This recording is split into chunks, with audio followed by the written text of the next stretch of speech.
Sa sobrang taas na ng gas ngayon, marami sa atin ang nag-iisip na bumili ng e-bike. At sa mga nanay na katulad ko na hindi marunong mag-drive, huwag kayong mag-alala dahil ituturo ko sa inyo ang basic tutorial sa pagmamaneho ng e-bike. Dahil katulad nyo rin ako na hindi rin marunong magmaneho, pero ngayon nakakapag-drive na ako. Unang-una na dapat nating isalang-alang sa ating pagmamaneho ay yung gagamitin nating sasakyan, ang kanyang mga parts at ang gamit nito. Unang i-check natin ay yung ating sasakyan, iikutan natin ito para ma-check natin kung mayroong mga nakasandal or mayroong mga nakatagong hayop sa ilalim ng ating sasakyan. At syempre kasama na rin natin i-check yung ating mga gulong, dapat hindi flat at maayos ang pagkakakabit. Pagkatapos natin ikutan yung ating sasakyan at nasigurado natin na maayos gamitin, ito naman tayo sa loob. Unang-una ay isiset natin yung ating side mirror. Both side po, kaliwat kanan. Sa pagseset po ng ating side mirror ay dapat po yung kalahati ng ating sasakyan at yung kalahati ng kalsada ay makukuha po natin. Kagaya po nito. So ganyan po. Napakahalaga po ng side mirror dahil dyan po natin makikita yung ating kasunudan at kung lilipat tayo sa kabilang line, makikita din po natin sila kung lilipat din sila sa kabilang line. Ganon din po dito sa ating kanang side mirror. Ayan, ganyan po. Pagkatapos mo natin iset yung ating side mirror, ay dito naman tayo sa pagbuhay ng ating e-bike. Papasok lang natin yung ating susi dito sa susian. Unang pihit ay yung pagbuhay kay e-bike. Pangalawang pihit ay yung pag-unlock ng ating manibela. So, hindi pa po yan aandar hanggat hindi natin pinindot yung unlock sign dito sa ating remote. So, tutunog po yan kapag pinindot na natin.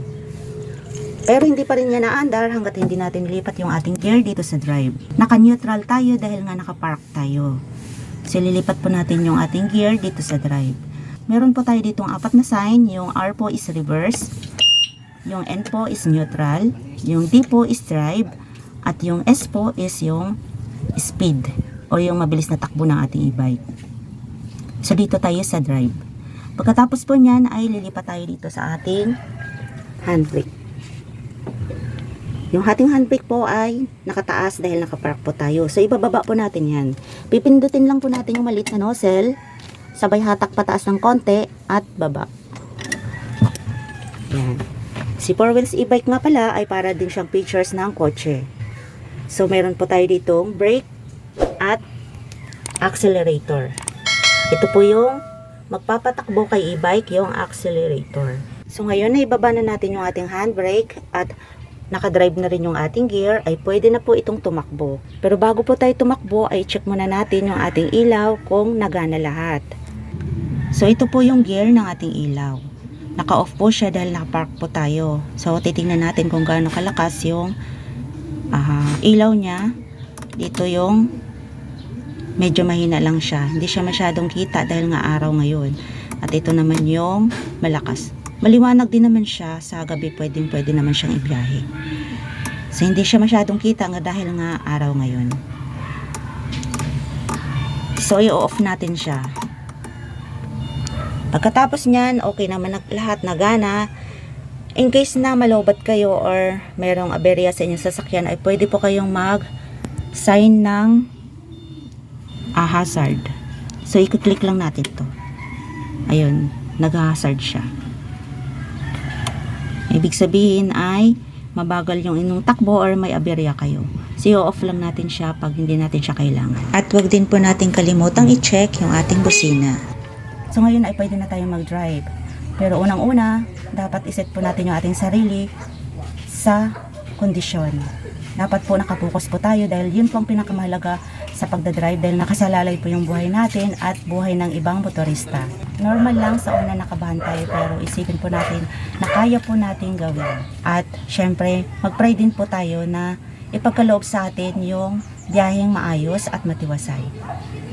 So ngayon po, magdadrive na tayo. So pwede na tayong tumakbo ngayon pero bago po tayo tumakbo, ang pinakamahalaga po ay yung pag-check din po ng ating brake. Kailangan po na-check po natin yung ating brake. So patatakbuhin natin siya ng konti. Alalay lang yung apak ng ating accelerator. Tapos, i-brake natin. kung kakagat. So, okay po yung brake natin. Ito tayo unang aapak sa ating accelerator dahil ito yung magpapatakbo ng ating e-bike. Kailangan po sa pag-apak ay hindi po biglaan. Dahan-dahan lang po yung piga nyo. Tsatsansahin nyo lang yung galaw ng inyong e-bike. So, kagaya nito, aapakan natin siya ng konti. Ayan, natakbo na tayo. Ayan, natakbo na tayo. So, hindi nyo po aapakan ng bigla. Alalay lang yung apak nyo. Dapat mabagal lang yung piga nyo. Dahil kapag inapakan nyo yung todo, tatakbo po kayo ng mabilis. Ayan. At kapag kagaya nyan, may lubak kayo, ay may minor kayo syempre. Or di kaya gagamit kayo ng brake. Ayan.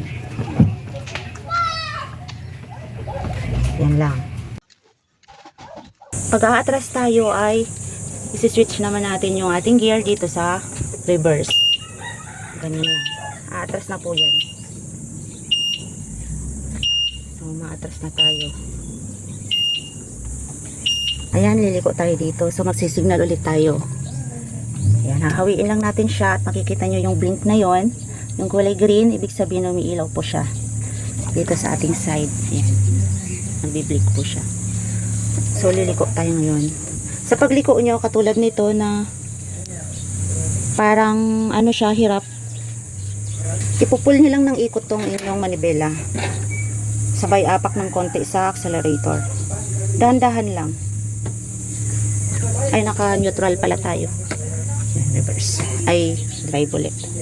Yan, dahan-dahan lang. Ipupul nyo lang yung inyong manibela. Tapos dahan-dahan lang yung, ayan, nakapul na siya, nakalak na yan. Tapos dahan-dahan lang yung ikot nyo. Yan. Tapos pag diretso na, babalik nyo lang yung manibela nyo. Yan, diretso. Tapos apak. Yan. Ayan. Pag nakita nyo na yung in-wow na sign na yan na pag nakatuwi, diretso ng takbo niyan. Yan. Katulad niyan may humps. Gagawin nyo is, pipreno po kayo. So, alalay lang yung takbo nyo. At, pipreno na siya. Pag malapit na siya, sabayan nyo ng apak ng ating accelerator. Yan. Ganyan lang. Ganyan lang. Diretso lang tayo. Yan. Kagaya niya, nakikita nyo may lubak. So, magpe-brake tayo niyan. Tapos, alalay lang ng apak ng accelerator ulit. Tapos, panibagong humps. Yan lang. So, nakikita nyo yan. Liit ng dadaanan natin. So, kasya pa rin naman dyan yung sasakyan. Diretso lang. Kagaya niyan, ililiko nyo lang konti yung inyong manibela. Tapos bawi.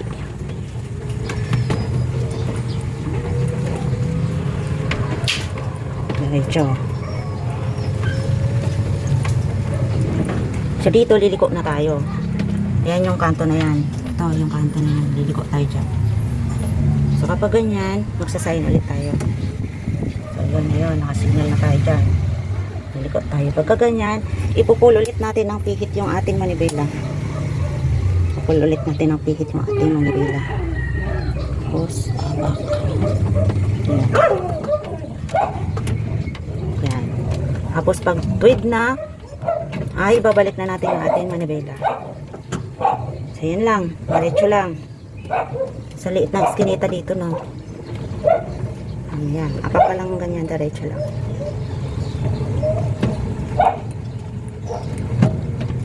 So, pagdating dito, liliko naman tayo. So, dito ulit. Kanan ulit tayo. Tapos, katulad ng kanina, ipupulang din natin na ikot yung ating manibela. Tapos, apak. Alalay lang apak ng accelerator. Tapos, babalik lang natin ulit yung ating manibela. Diretso na tayo. Yung e-bike nga natin ay tahimik lang. Hindi siya katulad ng ibang e-bike na maingay. Nagawa ko ay sinasalpakan ko siya ng USB para may tunog po. Lalo-lalo na kapag dito sa subdivision maraming mga bata naglalaro or yung mga tumatawid na lang bigla. Kapag may tunog po yung e-bike nyo ay medyo aware po sila na may paparating na sasakyan. Dahil sobrang tahimik talaga nitong 4 wheels e-bike na to. Hindi siya katulad ng ibang e-bike na kapag liliko, nag-iingay, Ito hindi. Tahimik lang siya. Kapag maarangkada, tahimik lang din siya. So, hinaan lang natin. Kapag nababiyahe kayo, hinaan nyo lang yung music nyo. Yung hindi masyadong nakakabulaho naman sa ibang nagda-drive. Sa totoo lang, napakaganda talaga magkaroon ng e-bike, lalong-lalo na kung meron kayong mga estudyante. Nasabi ko nga sa aking sarili na sana noon pa ako bumili dahil sobrang tipid talaga. Napakalaking tulong po nito lalo na ngayon na sobrang mahal ng gasolina. So far so good naman yung bill namin ng kuryente. Tumaas lang siya ng 500 sa isang buwan. So hindi po siya ganun kabigat. Kaya sa mga mami at mga tatay na gustong bumili ng e-bike, huwag na kayo magdalawang isip. Bumili na kayo.